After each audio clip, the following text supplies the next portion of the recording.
Hello everybody, this is my turn now on the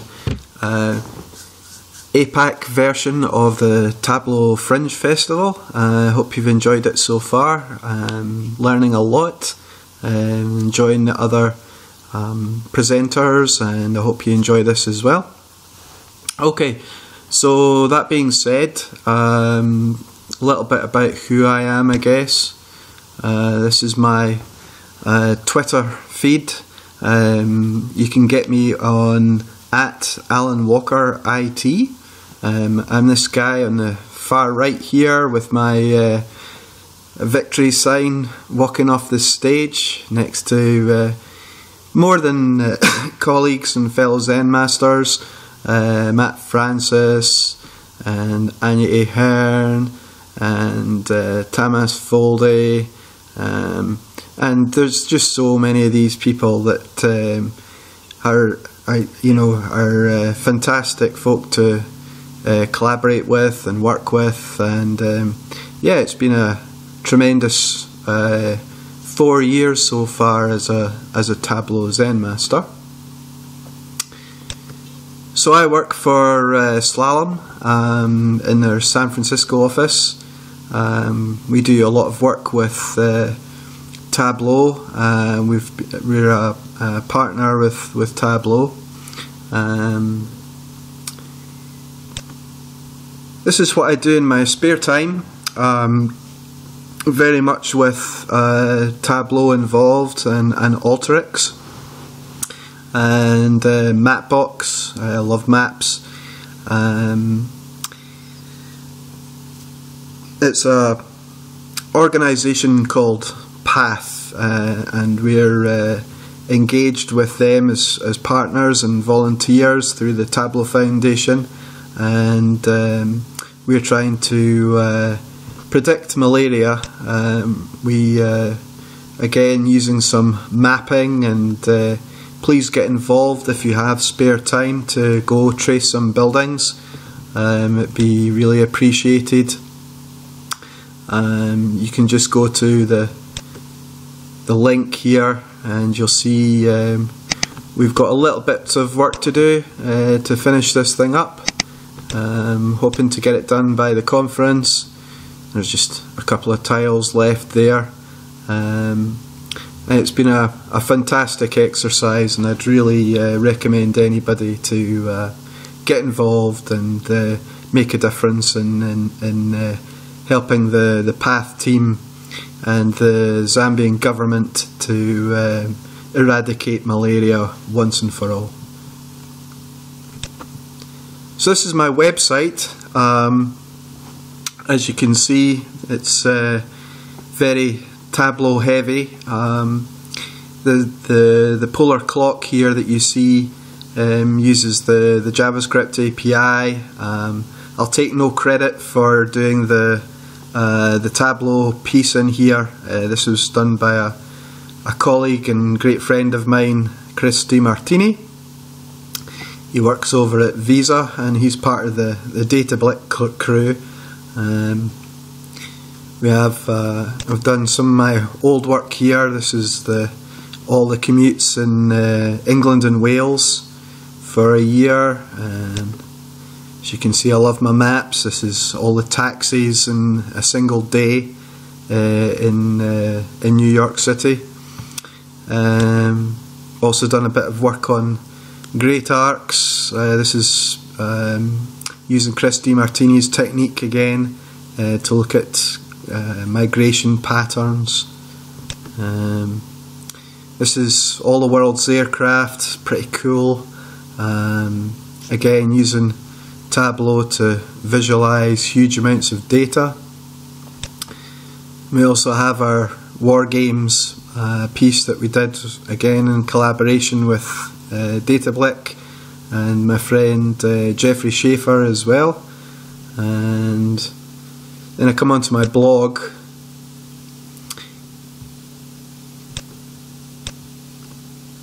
So this is my blog site where I've kind of put up a lot of the tips and tricks and tips throughout the course of a couple of years. As you can see, been really into this responsive design.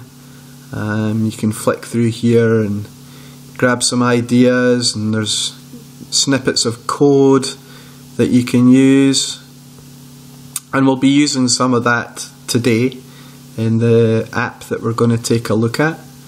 And there's some pretty wacky stuff as well. This is 3D work that I did with using some techniques from Bora Bevan of Tableau, and Noah Salvaterra of Datablick again was a huge inspiration for me. I've just kind of taken their work and expanded upon it and added some mathematical formulas into Tableau so that you can colour these things up quite pretty. Also into animated charting. This is something that kind of using the JavaScript API in Tableau to do things with charts and make things jump around a little bit. We also have on here the War Games piece that we did with Christy Martini and Anya Ahern of Datablick, and again some work with Jeffrey Schaefer, making Tableau do just amazing things such as polar projections and really cool kind of stuff. Good fun with making Tableau look like War Games pretty successfully. What else do we have? This was the start of responsive dashboards, and just making Tableau do web stuff and making Tableau kind of jump to your command rather than be stuck in the box. Just a bit about SVGs, scalable vector graphics, some early mobile stuff which we'll touch on later on. And as with anything, you know, collaboration is a big thing for me. Get involved with your peers, and working with other people always makes a better thing at the end of the day, and you'll see that through a lot of the work that I've done to date. This is a great piece we did with Anya Ahern and Jeffrey Schaefer, where we took Mapbox and applied some fun around the Twitter fire hose.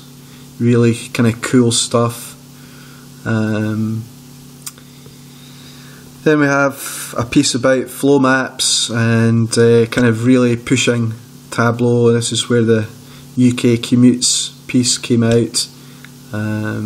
It's when again starting to work with Chris Di Martini and to do great arcs. Also did some network graphs very early on, using a tool called NodeXL to generate network graphs, make things look a bit pretty. And then really crazy stuff, using haptic feedback and generating 4-dimensional visualizations and all sorts of crazy stuff.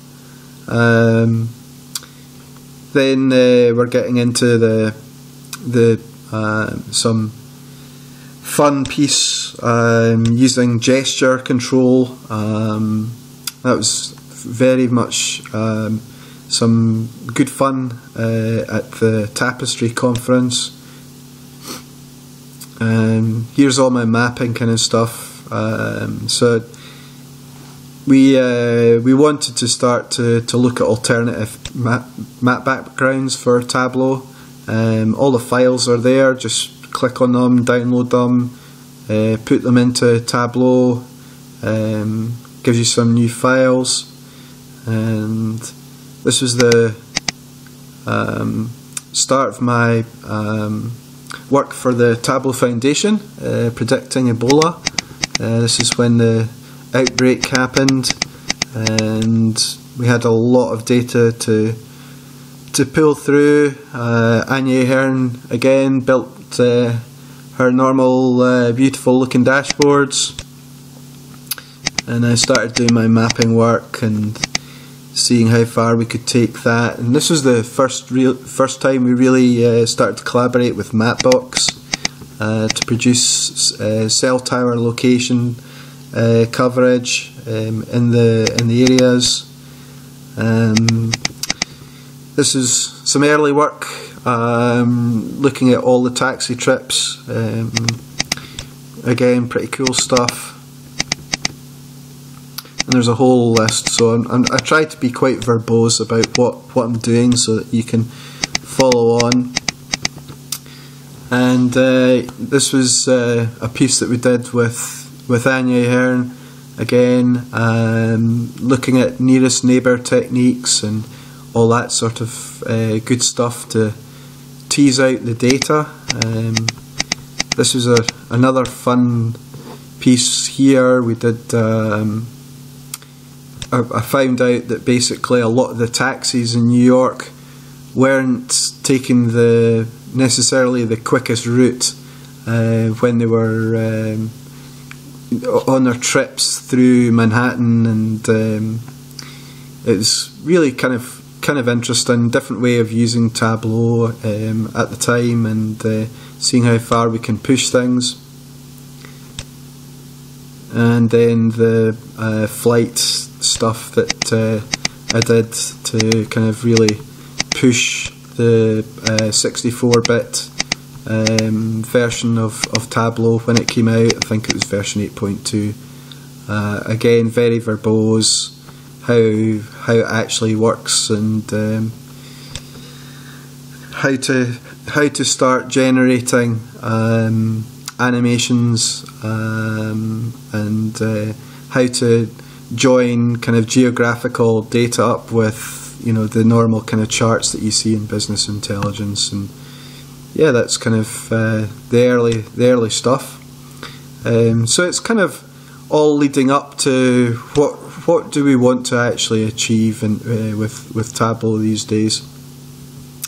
And this brings us neatly to our to the app.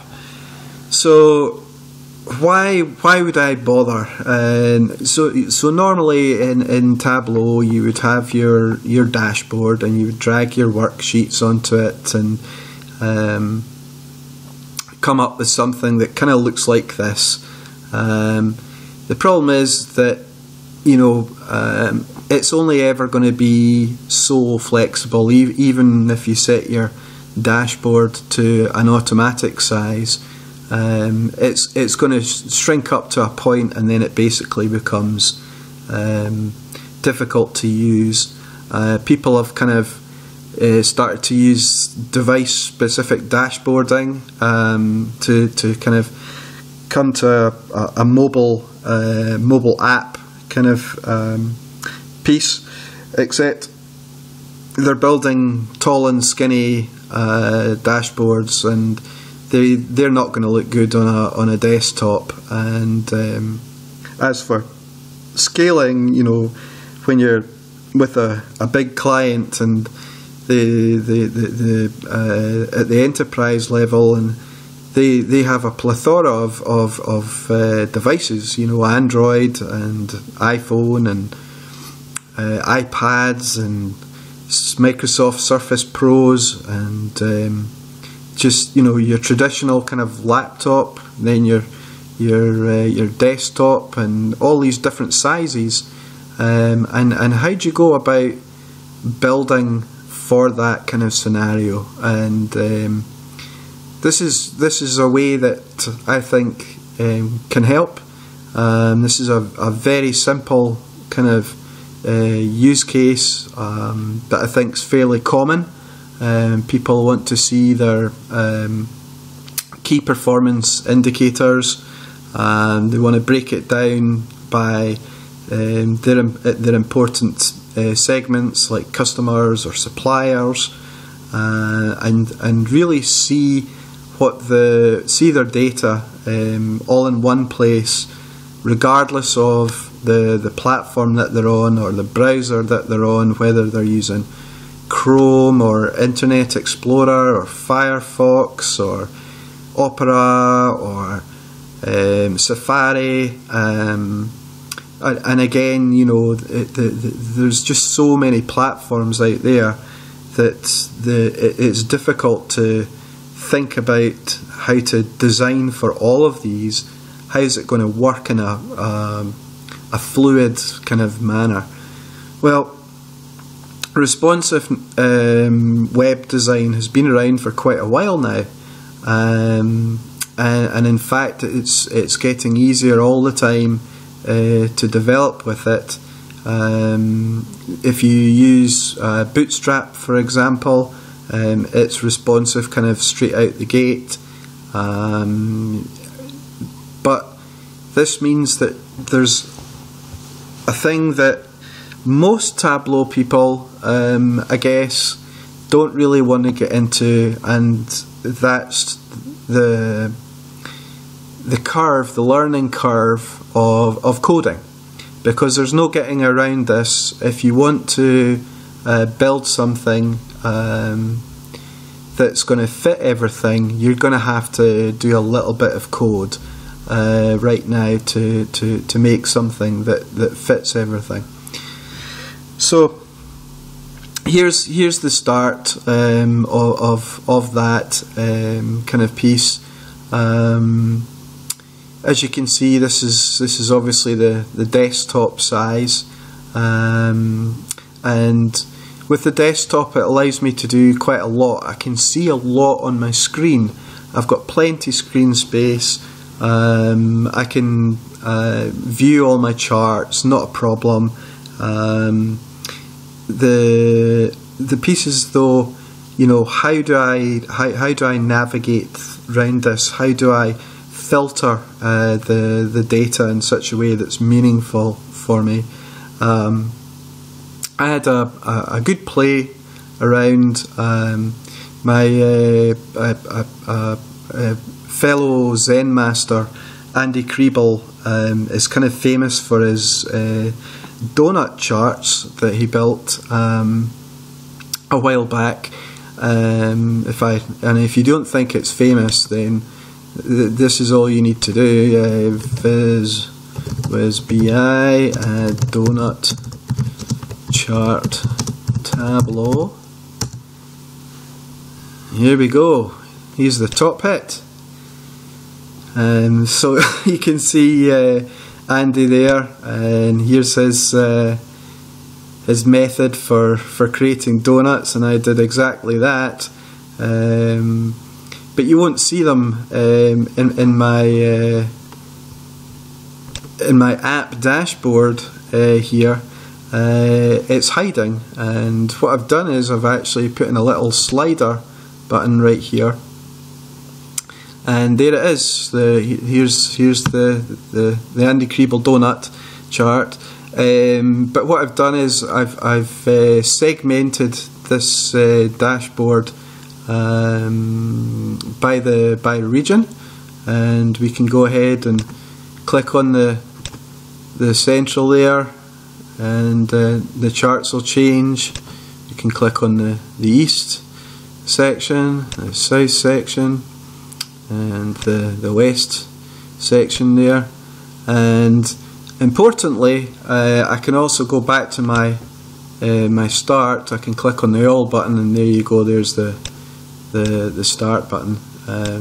So yeah, it's a good way of kind of taking a chart and changing it for a user interface piece, which is kind of just a different way of thinking about things. Now, this is the desktop view, as you can see, and what we're looking for is the ability to do lots of different platforms. So, you know, iPhones and Android phones and tablets and iPads and all sorts of stuff.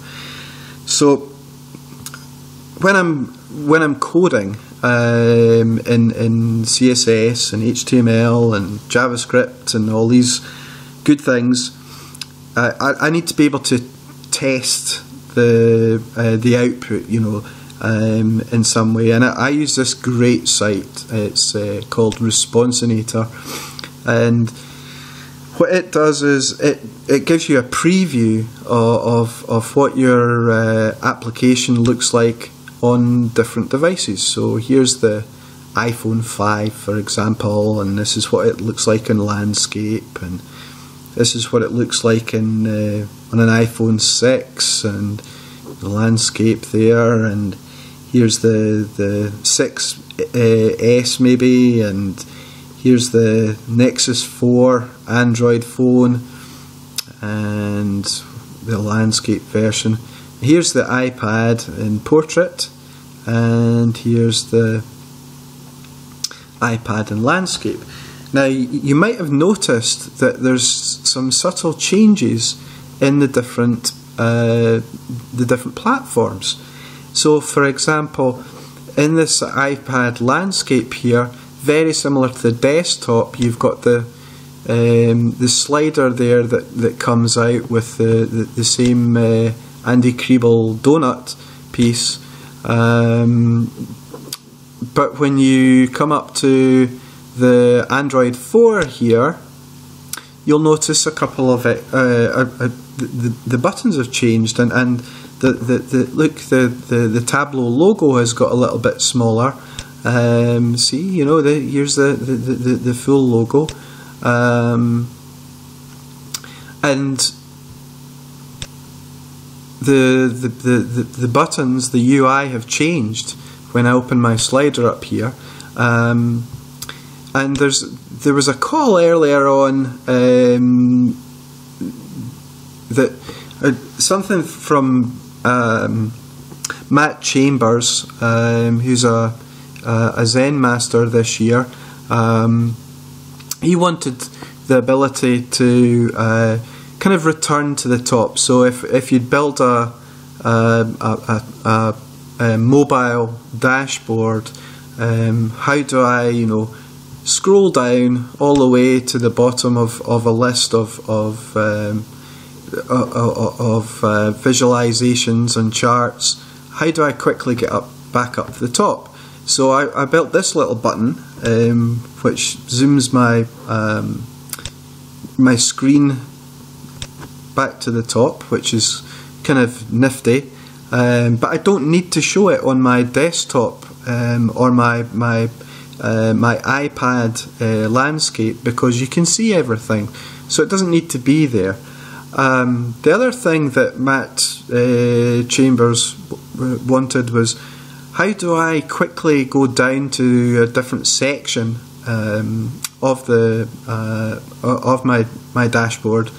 And if you see here, I've got a quick navigation piece, so I can click on my customers and it goes straight down to my customers.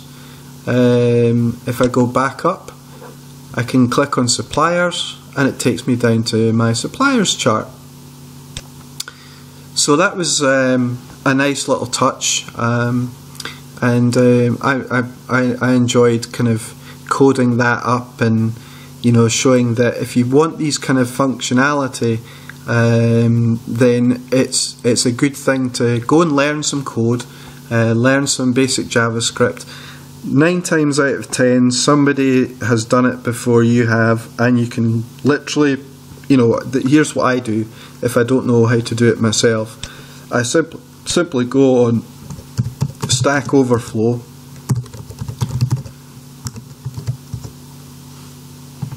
and there's so many questions on here, and you could say something like in Google, return to the top JavaScript, right? and here is scroll to the top of the page using JavaScript, and there we go. Window, scroll to blah blah blah blah, and that's all you need. There's also, you know, some Jquery answers instead of pure JavaScript, so I just literally copy paste that, put it in my code, create a little button, and off we go.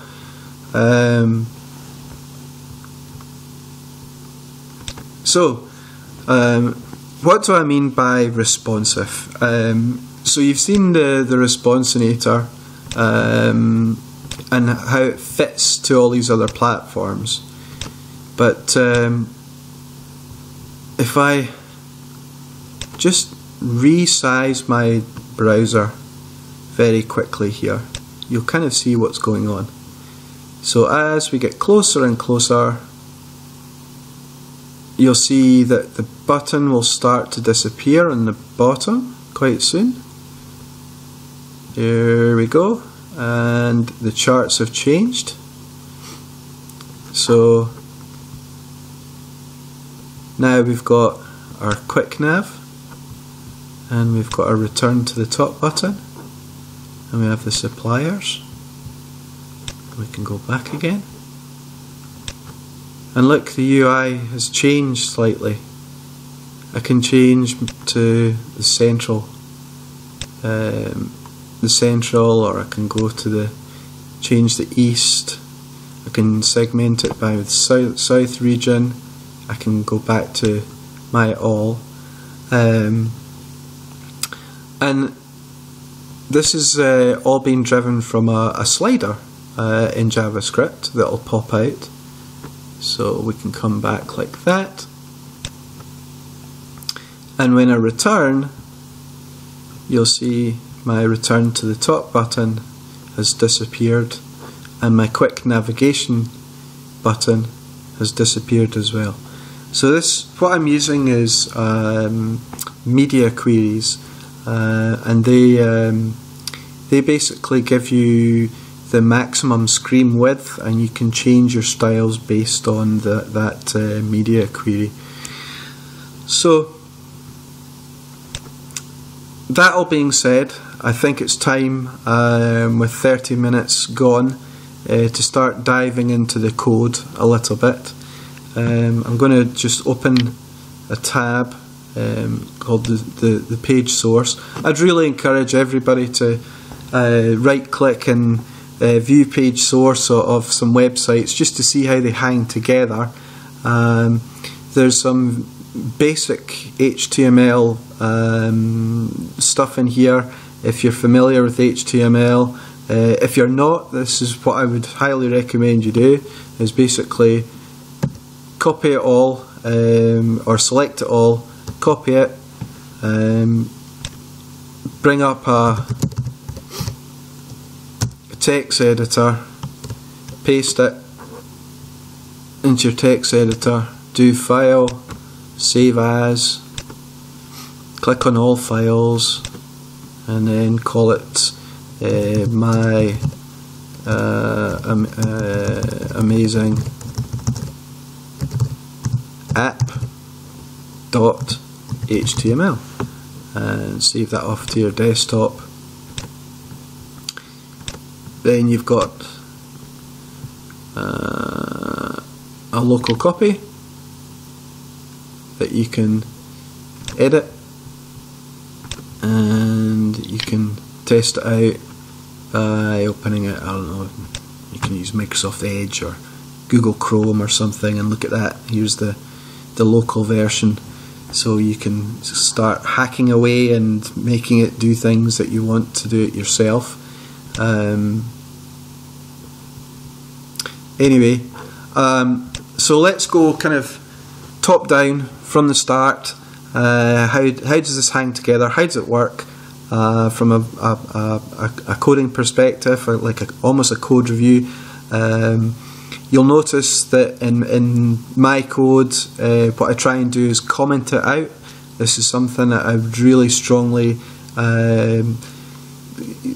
encourage you guys to do, because it makes life easier for anybody to pick it up and read it and go, oh, that's what that does, and it just makes life easier for everybody. And even in Tableau Desktop, you know, start thinking about commenting out your calculated fields just to let people know, oh, this is what this does, and kind of make it quite verbose, make it very clear as to how you do things. Okay, enough said. Let's start from the top. Emily Kuhn did actually say that this would be showing you how to do things one line of code after another, and so here we go. So at the top we have our HTML and our header, some very basic page needs.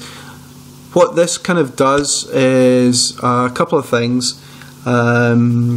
Basically, you know, you can put a title in here, and you can say who the author is and give it a description, and it'll get picked up by search engines if you do these sort of things. The one that you will probably want more than any other when you're trying to do things in this responsive style is this line right here. What it does is saying, regardless of your viewport, your screen size, always make it a scaling of 1, and that way, you know, if you don't put that line in, you'll get some weird stuff going on with mobile devices. Now I have some Google fonts in here, as you can see in the thing, the top there, we have where it says Fringe Festival and for the community, and what I wanted was to bring in that particular font called Pacifico from Google, and I just write this line in here, and it goes out to that Google font site. It downloads the font into your app.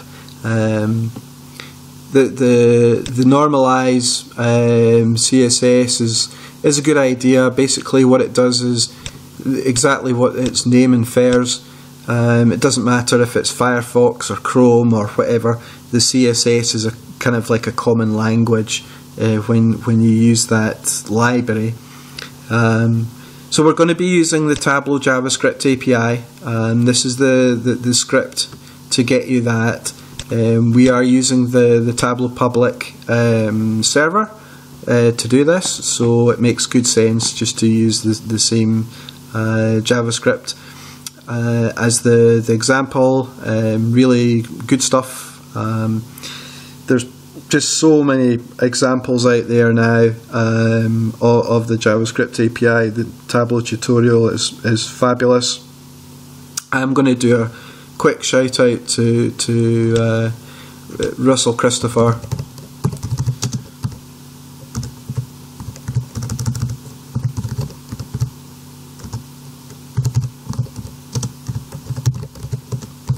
With this Google search. And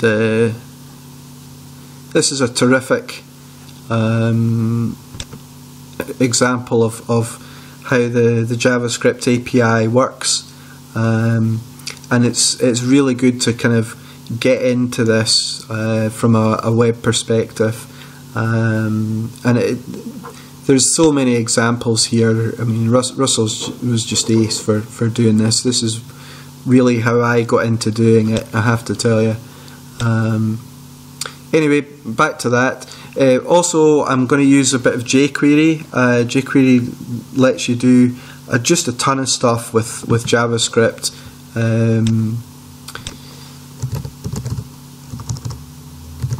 It's like a library that extends JavaScript. It just does an awful lot of stuff that kind of extends your code without you having to do very much thinking about anything. And then I have some custom CSS. So let's quickly run through that, and I'll kind of point out to where they are. So we have a top bar element, which is exactly what it says. It's this top bar right here. And when I say the elements, we want to put this button in here and make it nice and pretty. So we've got that. There's the logo, and remember when I said earlier how the little logo gets smaller when the screen gets small. So this is how you do that. And also here's the slider button, you know, called Hamburger Hell, because that's kind of what it is, and this is the actual styling of that button. Here's the bottom bar elements. So we've got our bottom bar, and we've got a return to the top button right here. So what we're referring to, well, we're referring to this bar right here, and again, if I make it smaller, here's that return to the top piece as well. So that's kind of what it does.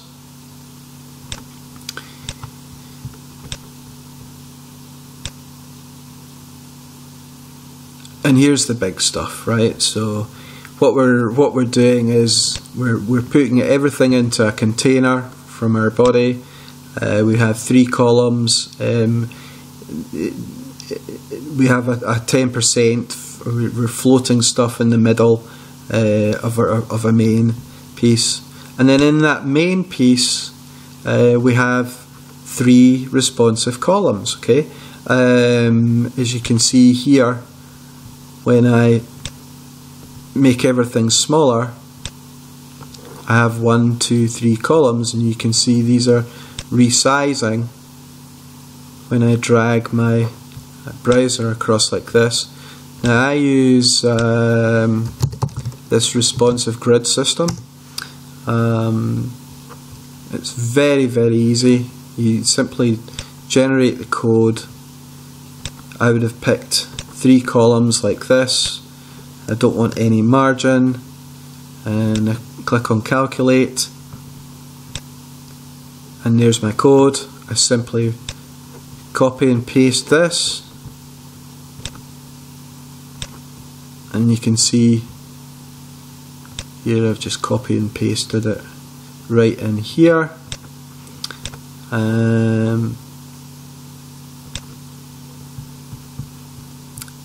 So I also use lists.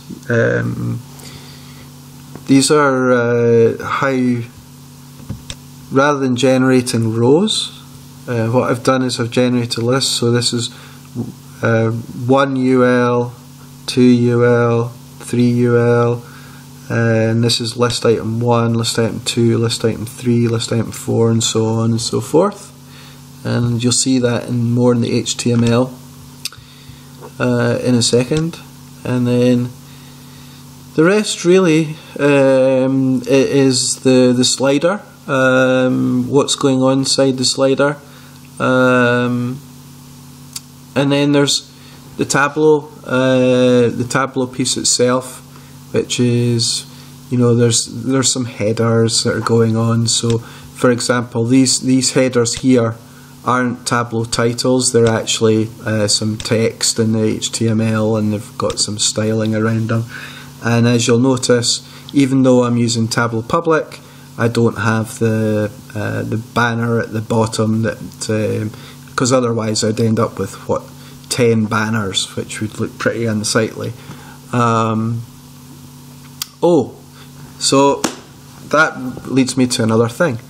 There isn't just one dashboard on here, it's actually 10. This is one dashboard, this is another dashboard, this is another dashboard, this is another dashboard, blah blah blah blah blah, and of course my donut is another Tableau dashboard. So that's why I have all of these Tableau Viz in my CSS, like this. So here's the styling for the slider, and we'll get down to the HTML. So here's my slider. I have the navigation in here. As you can see, when it's small, here's my little buttons. So if I go back to my thing,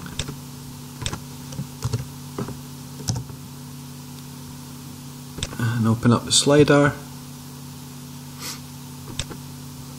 and if I make it small, there's your little buttons.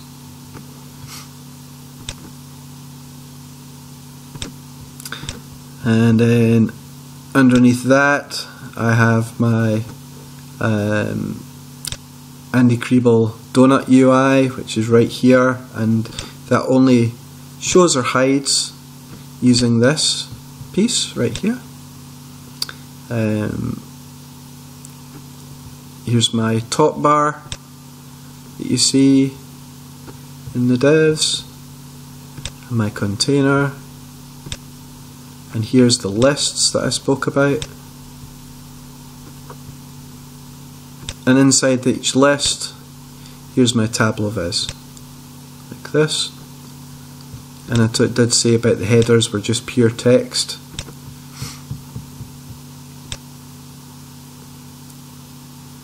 And right down to the bottom bar. Now we come on to the fun stuff. So this is JavaScript is a way of doing things or performing functions in your HTML app. So as you can see, here's the slider JavaScript piece, and this makes it close. This is the button that I attach, and here's the return to the top piece. Here's the quick nav piece, and then the bit that you're all interested in is the Tableau JavaScript API itself. So as I said earlier, I have 10 Tableau dashboards in here. So these are the divs, the placeholders if you like. And see it says Tableau Viz 0. If I scroll back up to my nav in my piece, here's Tableau Viz 0. And then where does it live on the Tableau Public server is right here.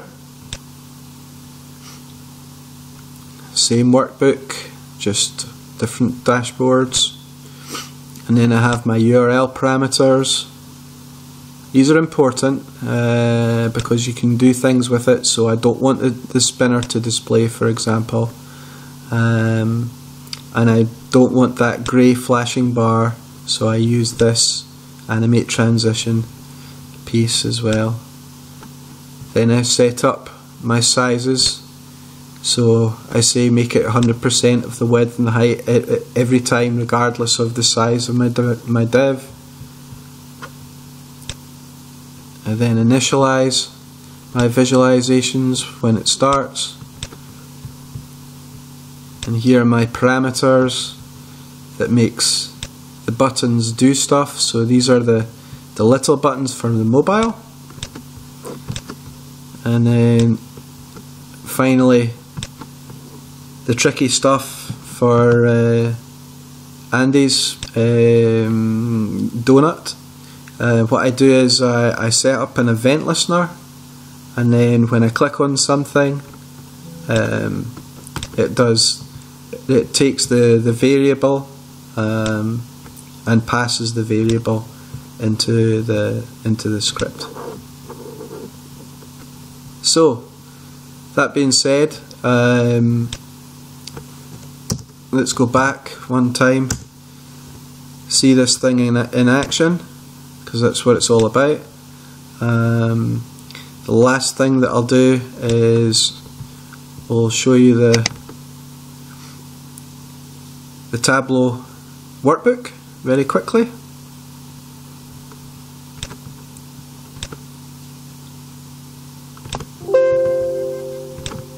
And as you can see, here's a dashboard, here's a dashboard, here's a dashboard, here's the donut. And with that being said, thank you very much, and hope you enjoyed my presentation.